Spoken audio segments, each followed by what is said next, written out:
দেশের আগামী জাতীয় নির্বাচন নিয়ে সরকারের অফিসিয়াল নির্দেশনা এখনো পায়নি সেনাবাহিনী। তবে সরকারের দায়িত্ব অনুযায়ী নির্বাচন সংক্রান্ত দায়িত্ব পালন করবে বাংলাদেশ সেনাবাহিনী। এদিকে ঢাকার সেনানিবাসে বৃহস্পতিবার সংবাদ সম্মেলনে সাংবাদিকদের প্রশ্নের উত্তরে সেনা সদরের মিলিটারি অপারেশন পরিদপ্তরের colonel staff colonel Mohammad Shafiqul Islam এই কথা বলেন। এদিকে আরও জানা যায়,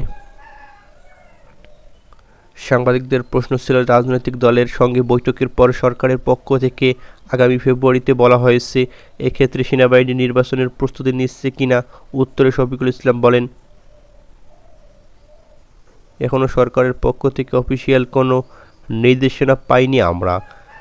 সরকারের নির্দেশনা অনুযায়ী আমরা নির্বাচন সংক্রান্ত দায়িত্ব পালন করব। আরেক প্রশ্নের উত্তরে তিনি বলেন, মব ভায়োলেন্স কিংবা জনদুর্ভোগ সৃষ্টিকারী যে কোনো পরিস্থিতিতে বিরুদ্ধে সেনাবাহিনী কঠোর পদক্ষেপ গ্রহণ করেছে। আমরা মব ভায়োলেন্স অধিকাংশই কমিয়ে নিয়ে এসেছি। রংপুরের ঘটনাতে যে মব ভায়োলেন্স ঘটেছিল সেখানে সেনাবাহিনী সঠিক সময়ে উপস্থিত হওয়ার কারণে সেই পরিস্থিতিটা নিয়ন্ত্রণে আনা সম্ভব হয়েছিল। তিনি আরও বলেন, কোনো দেশ থেকে পুশিন কাম্য নয়, এটি প্রতিরোধের বর্ডার গার্ড, বাংলাদেশ বিজিবি এবং কোস্টগার্ড কাজ করেছে। ইতিমধ্যেই বিভিন্ন সীমান্তে গোয়েন্দা তৎপরতা বাড়ানো হয়েছে। প্রয়োজনে সরকারের নির্দেশনা সেনাবাহিনী যুক্ত হবে, তবে সেনাবাহিনী যুক্ত হওয়ার মত পরিবেশ এখনও সৃষ্টি হয়নি। এদিকে অনুষ্ঠানে জানানো হয়, সেনাবাহিনী অভিযানে গত 3 সপ্তাহে 56টি অবৈধ অস্ত্র ও 990টি রাউন্ড গুলি আটক করা হয়েছে। এছাড়াও অপরাধের সঙ্গে সম্পৃক্ত 996 জনকে এবং মোট পর্যন্ত 15,262 জনকে গ্রেপ্তার করা হয়েছে। 996 জন গ্রেপ্তারের মধ্যে কিশোর গ্যাং তালিকাভুক্ত অপরাধী, ডাকাত সহ অন্যান্য অপরাধী রয়েছে। কর্নেল শফিকুল ইসলাম বলেন, 27 মে সেনাবাহিনী একটি বিশেষ অভিযান পরিচালনা করে কুষ্টিয়া জেলা থেকে শীর্ষ তালিকাভুক্ত সন্ত্রাসী সুব্রত বাইন ও তার ঘনিষ্ঠ সহযোগী মোল্লা মাসুদকে গ্রেপ্তার করেছে। পরে তাদের তথ্যের ভিত্তিতে হাতিরঝিল এলাকা থেকে সুব্রত বাইয়ের অপর 2 সহযোগী শুটার আরাফাত এবং শরীফকে 5টি অত্যাধুনিক বিদেশি পিস্তল ও 10টি ম্যাগাজিন, 53 রাউন্ড অ্যামুনিশন, একটি স্যাটেলাইট ফোন সহ গ্রেপ্তার করা হয়েছে। মোহাম্মদপুর এলাকা আরও একটি বিশেষ অভিযান চালিয়ে বুড়িগঙ্গা ফিল স্টেশন এলাকা থেকে দুর্ধর্ষ সন্ত্রাসী ফরিদ আহমেদ বাবু ওরফে এক্সেল বাবু সহ আরও 3 জনকে গ্রেপ্তার করা হয়েছে। এদিকে কর্নেল মোহাম্মদ শফিকুল ইসলাম বলেন, 4 জুন মোহাম্মদপুর জেনোভা ক্যাম্প এলাকা থেকে তালিকাভুক্ত সন্ত্রাসী বনিয়া সোহেলকে 10 জন সহযোগী গ্রেপ্তার করা হয়েছে।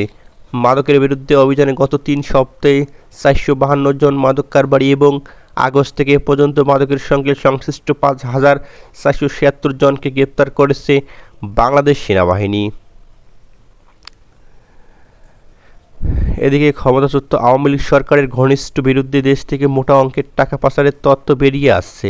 এ টাকায় তারা বিদেশে বিভিন্ন কোম্পানি গঠনের মাধ্যমে বিনিয়োগ করেছে। দেশ থেকে ব্যাংক লুট ও বিভিন্ন পর্যায়ে দুর্নীতির মাধ্যমে অর্জিত টাকা বিদেশে পাচার করে এসব সম্পদ গড়ে তোলা হয়েছে বলে প্রাথমিক তদন্তে উঠে এসেছে।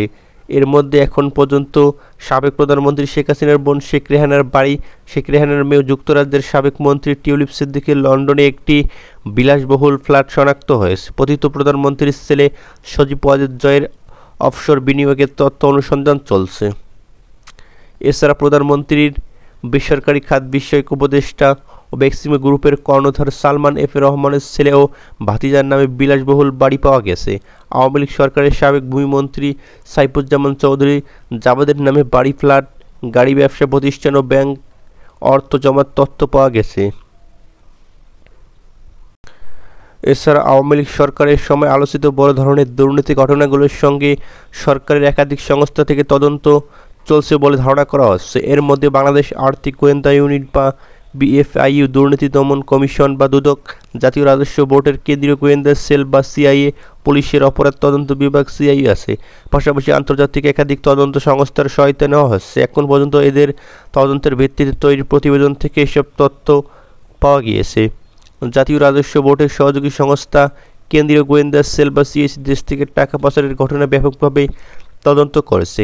সংস্থার একটি টিম সম্প্রতি বিভিন্ন দেশ ঘুরে এসেছে। তারা সাইফুজ্জামান চৌধুরী, নাসা গ্রুপের নজরুল ইসলাম সহ অনেক ব্যবসায়ী এখানে ছিল। এখন পর্যন্ত বাংলাদেশের দেওয়া তথ্যের ভিত্তিতে 3 জনের সম্পদ জব্দ করা হয়েছে। এর মধ্যে রয়েছে সাবেক ভূমিমন্ত্রী সাইফুজ্জামান চৌধুরী জাবেদের 336টি বাড়ি বা ফ্ল্যাট, ব্যাংক হিসাব 35 কোটি টাকা জমা অর্থ। এগুলোর কেনা দাম কম হলেও বর্তমান বাজার মূল্য প্রায় 1025 কোটি টাকা। সালমান এফ রহমানের ছেলে সায়ান এফ রহমানের তার ভাতিজা শাহরিয়ার রহমানের দুটি বিলাসবহুল বাড়ি জব্দ করা হয়েছে।